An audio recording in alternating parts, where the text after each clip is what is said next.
The Russian presidential elections are underway as we speak. The polls opened early in the country's far east for the very first of the 3 days of voting.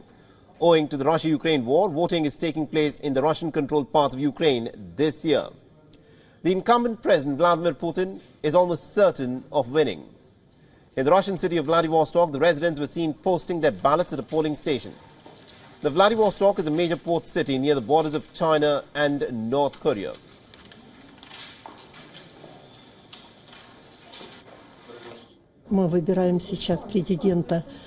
We are now electing a president for the country, for the future, and I'm interested in what is being done now, and I would like it to be continued and even improved.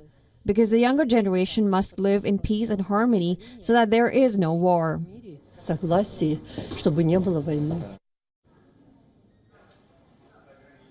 Now, this year, a remote online voting system will be available for the very first time. Russia's far eastern Kamchatka region is taking part in the experimental electronic voting.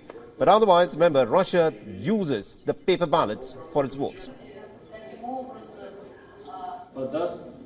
Kamchatka will set an example so that everyone can take part in the election. And as a single organism, a united people express their opinion regarding what we want our country to be like in the future, what we all rally around and what we hope for in the future. Voting is taking place in parts of Ukraine that are now being controlled by the Russian forces. Ukraine says that it will not rest until it has ejected every Russian soldier from the annexed territories. The NATO chief has also said that any attempt to organize elections in occupied Ukrainian regions would be illegal.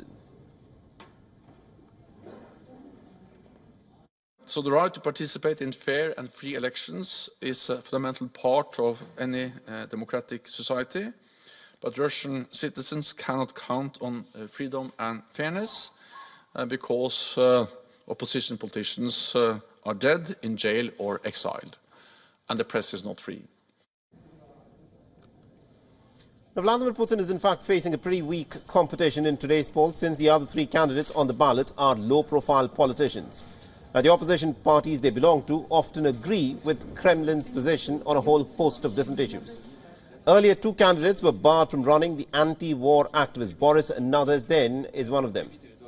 The 71-year-old Vladimir Putin has already served as president for longer than any other Russian ruler since Joseph Stalin. Opinion polls have shown that he has approval ratings of a staggering 85%. The Kremlin says that Vladimir Putin enjoys overwhelming support from the Russian people.